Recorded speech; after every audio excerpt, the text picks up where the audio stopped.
মালের দাম বেশি থাকার কারণে আমাদের গরুতে খরচ পড়ে যায় অনেক বেশি। পবিত্র ঈদ উল আজহা দরজায় কড়া নাড়ছে। লক্ষ্মীপুরের ছোট বড় প্রায় ৩,০০০ খামারে এখন দম ফেলার ফুরসত নেই। নাওয়া খাওয়া ভুলে পশুর পরিচর্যায় ব্যস্ত সময় পার করছেন খামারিরা। কিন্তু এই ব্যস্ততার আড়ালে লুকিয়ে আছে এক গভীর দীর্ঘশ্বাস আর চাপা ক্ষোভ। একদিকে গোখাদ্যের আকাশচুম্বী দাম, অন্যদিকে সীমান্ত পেরিয়ে বিদেশি গরু আসার আতঙ্ক। সব মিলিয়ে লক্ষ্মীপুরের খামারিদের কপালে এখন চিন্তার ভাঁজ। জেলা প্রাণী সম্পদ বিভাগের তথ্য মতে এবার লক্ষ্মীপুর জেলায় কোরবানির পশুর চাহিদা ৮৯,২১৫টি। এর বিপরীতে খামারিদের কাছে প্রস্তুত রয়েছে ৯৫,৪৭৭টি পশু, অর্থাৎ চাহিদার তুলনায় ৬,২৬২টি পশু বেশি রয়েছে। এই উদ্ধৃত যোগানই এখন খামারিদের মাথা ব্যথার কারণ হয়ে দাঁড়িয়েছে। তারা বলছেন, নিজেদের পশু দিয়ে চাহিদা মিটিয়েও যেখানে উদ্ধৃত থাকছে সেখানে বিদেশি গরু ঢোকার সুযোগ দেওয়া হবে আত্মঘাতী।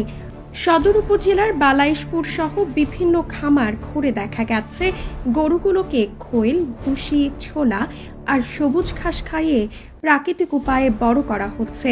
কোনো প্রকার ক্ষতিকারক হরমোন বা স্টেরয়েড ব্যবহার করছেন না তারা। তবে খামারিদের চোখে মুখে এখন কেবলই হতাশা। তাদের দাবি, গত বছরের তুলনায় গোখাদ্যের দাম কয়েক গুণ বেড়েছে। খামারিরা ক্ষোভ প্রকাশ করে বলেন, দিনরাত পরিশ্রম করে সন্তানদের মতো গরু পালন করছি, অথচ হাটে গিয়ে ন্যায্য দাম পাবো কিনা তার কোনো নিশ্চয়তা নেই। সরকারের কাছে আমাদের একটাই দাবি, বিদেশি গরু যেন কোনোভাবেই দেশের বাজারে না ঢোকে। ভারতীয় গরু আসলে আমাদের পথে বসতে হবে। সদর উপজেলার বালাইশপুরের আদর্শ গরুর খামারের মালিক আওলাদ হোসেনের কণ্ঠে ঝরল চরম ক্ষোভ। উৎপাদন খরচ অর্থাৎ গরুর খাবার সহ অন্যান্য খরচ খুব বেশি। আমরা মূলত কোরবানির জন্য এই গরুগুলি আমরা প্রস্তুত করে থাকি প্রতি বছর। হ্যাঁ, অবশ্যই আমাদের ব্যস্ত সময়, আমাদের যে লোকগুলি আছে খুব ব্যস্ত সময় পার করতেছে, গরুকে খাওয়াচ্ছে। আমরা মোটামুটি যাতে মানুষের পছন্দ হয় গরু, একদম প্রাকৃতিকভাবে আমাদের এই গরুগুলি আমরা তৈরি করতেছি। শতাধিক দেশীয় জাতের গরু পালন করা এই সফল খামারি আক্ষেপ করে বলেন, প্রাকৃতিক উপায়ে পশু লালন পালন করতে গিয়ে আমাদের নাভিশ্বাস উঠছে, অথচ জেলা প্রাণী সম্পদ কর্মকর্তাদের কাছ থেকে আমরা ন্যূনতম কোনো সহযোগিতা বা পরামর্শ পাই না।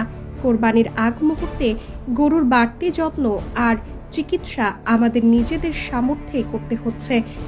সরকারের কাছে আমাদের কথা হলো, যদি বাইরে থেকে গরু চাপ না পড়ে তাহলে আমরা দুটো ফসা পাওয়ার আশা আছে আমাদের কাছে। এটাই লক্ষ্য, যেন বাইরে থেকে গরু না আসতে পারে। আমাদের দেশে পর্যাপ্ত পরিমাণে গরু আছে, চাহিদার তুলনায় গরু আছে, গরু কোনো শর্ট পড়বে না। আমাদের কোরবানি গরু ব্যস্ত আছে, এখন ঘাস কাটতে ব্যস্ত।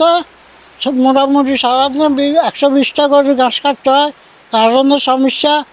আসল দোয়াই খাদ্য টাদ্য খানা খাওয়াই, কাঁচা ঘাস, খৈল, ভুসি, এই ধরনের খাদ্য খাওয়াই আর কি। আমাদের এখন খল্লি ভুসির দাম বেড়ে গেছে অনেক, এখন আমাদের খুবই সমস্যা হইতেছে।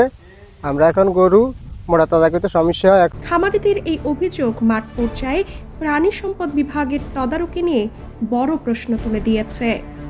যদিও জেলা প্রাণী সম্পদ কর্মকর্তা ডাক্তার AKM ফজলুল হক দাবি করেছেন, তারা খামারিদের নিয়মিত পরামর্শ ও চিকিৎসা সহায়তা দিচ্ছেন। তিনি আশ্বাস দিয়েছেন, ভারত থেকে গরু আসা ঠেকাতে কড়া নজরদারি রয়েছে এবং কোরবানির হাটে পশু চিকিৎসকদের টিম মোতায়েন থাকবে। আমরা সার্বিকভাবে এই গবাদি পশুর যারা রুষ্ট পোষণ করছে, আমাদের উপজেলা প্রাণী সম্পদ কর্মকর্তা এবং আমরা সার্বক্ষণিকভাবে তাদের মনিটরিংয়ে রাখছি এবং তাদের সহযোগিতা করে যাচ্ছি। আর দেশের বাইরে থেকে আমাদের দেশে কোনো গবাদি পশু ঢুকবে না, এই জন্য আমাদের প্রাণী সম্পদ অধিদপ্তরের পক্ষ থেকে কড়া নজরদারি আছে। হ্যাঁ, হাটগুলোতে আমাদের ভ্রাম্যমাণ ভেটেরিনারি মেডিকেল টিম থাকবে। আমরা আর সপ্তাহখানেক পরে আমরা এগুলো শুরু করব। তবে সরকারি এই আশ্বাসে মন ভরছে না খামারিদের। তাদের দাবি, মৌখিক আশ্বাস নয়, মাঠ পর্যায়ে কার্যকর পদক্ষেপ চাই। বিদেশি গরুর প্রবেশ পুরোপুরি বন্ধ না হলে এবং গোখাদ্যের দাম নিয়ন্ত্রণে না এলে লক্ষ্মীপুরের হাজার হাজার খামারি এবার বড় ধরনের লোকসানের মুখে পড়বেন।